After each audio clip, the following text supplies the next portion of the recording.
Dr. Kent Anderson, president of Providence University College and Theological Seminary, my alma mater, joining us today with some exciting news. You have a brand new book coming out in March, and it kind of caught my eye. The title is Theological Education, Principles and Practices of Competency-Based Approach. So I think the first question for a lot of people is going to be, what's a competency-based approach when it comes to education and specifically, I guess, theological education? Tell us a little bit about this. Yeah, thanks, Mike. First, I want to say the book has been co-authored along with my friend Greg Henson, who's president of Kairos University, just south of the border. And together we've been on this amazing journey over the last dozen years or so of reimagining the educational process. I like to say kind of reverse engineered the process, beginning with the end and working back toward the institution or the school or that sort of thing. So a really simple way to think about competency-based education or competency-based theological education in particular, phrase I like to use is mentored proficiency in context. So it's contextual learning done through mentoring towards stated competencies and proficiencies. And it's really organized around that kind of a process. In the school, then the trappings of a normal educational process are de-emphasized in favor of the outcome on the ground in context. I was talking to somebody, I think it was just yesterday, about schooling and my MDiv days, and I'm trying to work two jobs at the same time, and the reading was like 1,000 pages a week a lot of the time. And so is it like that kind of shift, like less focus on the readings and lectures and stuff, and more, like you said, practical? You're walking alongside people, or people are coming alongside you then to help you through this process? I mean, definitely the latter, but people still need to read. Especially preachers and pastors. Yeah, like the we're not trying to dumb the process down here. We're actually trying to deepen the process by allowing students and learners to be mentored and cared for in the process. It's less about checking boxes and saying, oh yeah, I read this book, I did this assignment, I did this project. It's more about using those things as means to a larger end. And that end is being able to both develop and display proficiency as it relates to the described outcome. So that outcome, if we're talking about training people for ministry, we work with the end using church or missional agency or denomination to describe exactly what they need in an ideal graduate. And then we build the means in context for the student to both develop that proficiency and display it to us. And the cool thing is we're getting away from things like semesters and the credit hours and all those sorts of things become less important, because it's about taking as much or as little time as you need to show what you have to show in order for us to be able to trust the student. I like to say, trust them out in the wild without close supervision. Let us loose. Yeah, and when we get to that point where we say, no, this person has it. We can trust them. They know what they're doing, and they then let's move on, right? And as opposed to just working through the cookie cutter expectations of a conventional education. How long have you been involved in theological education? And is this one of the more exciting shifts in thinking when it comes to education that you've seen? Well, for sure. I was a student a long time ago, but I've been, teaching and leading in education, and particularly theological education, for more than 30 years, 35 years probably. And when we started this at my previous school 10 or 12 years, there was no roadmap for this kind of thing. There was no model, or we didn't even have language for this. It was just, we need to do a better job. And we thought maybe we could do a better job by reversing the whole process and starting with the end in mind and working backwards from there. And so we just kind of did it for ourselves in our own churches.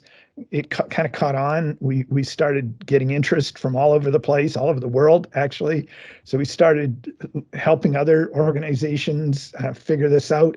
We eventually worked with the accrediting agencies to change the structures so that this kind of thing became more possible.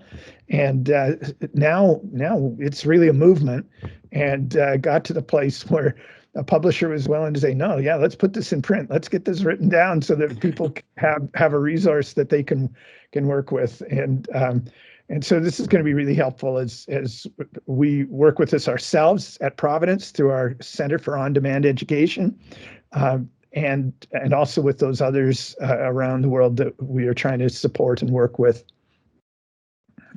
Really, you often hear the joke from pastors like, "Whoa, seminary didn't prepare me for this," right? And what I'm hearing is, yeah, seminary is taking another look at how we can really prepare pastors, especially for more rounded approach, I guess. Yeah, and like I said, I'm not alone in this anymore. There's a lot of us out there who are looking at this in a fresh way, and it really is about understanding, like, not abandoning the classic concerns Right. for Yeah. theological rigor and deep biblical understanding.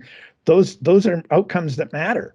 So let's put the student in context with a trusted group of mentors around them who know what they're doing and who can guide the student toward those outcomes, and we're going to get a better result. And so there shouldn't any longer be a need for a graduate or pastor to say, "Oh, they never taught me that to me in seminary," because they're going to be in there working at it from the start.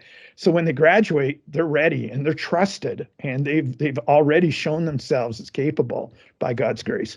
So, one more little thing on this. Like, we're certainly doing this at Providence through our seminary and through our Center for On-Demand Education, but we're also applying this to almost anything that you can imagine through the university. So we've got a lot of interesting avenues that this is going down, whether we're working with a group on addictions recovery systems. We're working with some Indigenous leadership programs. We're working with an accountancy firm on helping. So this is a model that can be applied to all kinds of educational outcomes.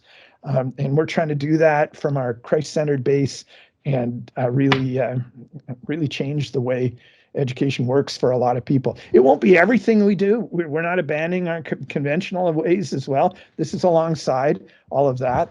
And we think it's got a real future. I would say, like, the readings and the lectures were a lot for my MDiv, but still there are some days I sit here and I'm like, man, I miss that, because there's a full richness there, right, of talking together. And Well, what I like to say, the readings and papers and conventional trappings of education, what we're trying to do is see those as the means and not the ends. So, in other words, so what? You read a book, you wrote a paper, big deal. Like, what is that accomplished for you in terms of your capacity to actually work with people to see transformation happen in the world, whatever that transformation is?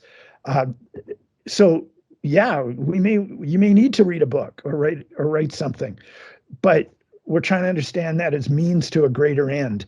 And so really understanding, why are you writing that paper? Why are you reading that book? And how can you demonstrate that you've really got it, so we can see that transformation happen.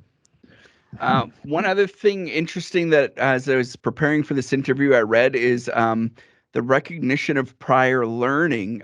Sometimes if you come to school, you can get credits for previous courses taken somewhere else.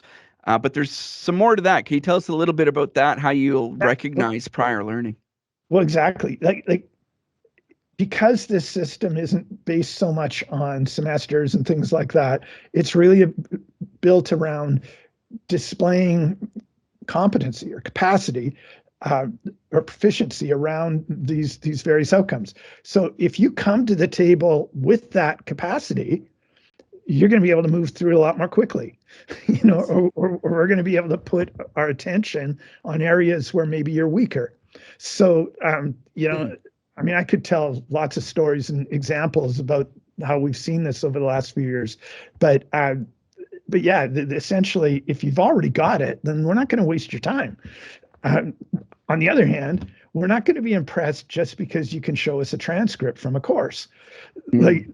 Like you have to show us that whatever that course represented is actually like you've got it. It's in you. Love that. You have that capacity, that competency, and we'll celebrate that and then focus our attention on areas where you maybe have more need. Well, so I wouldn't have to take Christian history because I took it twice in my undergrad and they made me take it a third time in my MDiv. So I've got it now, maybe, or maybe not. So who's the book for, Dr. Anderson, and who should especially make sure they pick this up and check it out? Well, anybody who's interested in where education's going and in general, um, we're really hoping this will be useful to uh, well, churches, missional agencies, even employers who are trying to think about ways to develop the next generation of leaders. Basically, human resources is a problem. Finding employees, finding Yep. people that you can trust, whether it be a church or a meat packing plant or whatever it is. Radio station. Yes, finding people you can trust who know what they're doing. So Yeah. now, this book is particularly focused on the theological side, but Right. I always say everything's theological, and Yeah. in a sense, when you come at it from a Christ-centered perspective, and so the principles in the book that are described, the subtitle is Principles and Practices. So it describes the values and the principles of this approach, and then some of the practices that you can follow to actually. But so if somebody's curious, give it a look or give me a call or just get in touch with our Center for On-Demand Education, call it CODE, and we can help you think that through. We are also planning for a second book that will come out relatively soon that will be a kind of the title at the moment is a field guide approach. So this would be for students and mentors who are actually living this stuff out in real life, so they can have a better understanding of how to actually work this way. And so, we're creating resources to encourage this movement that has sprung up and become kind of powerful. I love it. As we were talking, I'm thinking as a program director, I work with a lot of young people coming into broadcasting and then Christian broadcasting specifically, but other stations as well. And yeah, it just sounds like a great way to maybe relook how we come alongside them and raise them up as, new generation of broadcasters. We can definitely help you with that. Love it. March 14th, 2 p.m. There's going to be a virtual book launch. I'll include all the info there. And we can get can we get our pre-orders in already, Dr. Anderson, for our copies? You can do that on Amazon right now if you wish. Yeah. I'll check it out and I'll share the links for everything in the story there. And I know prov.ca, they've also got a page up for this competency-based approach to theological education as well. Dr. Anderson, this sounds so interesting and really interested to hear about the follow-up then. So we'll book another interview for part 2 soon. All right. That'd be great.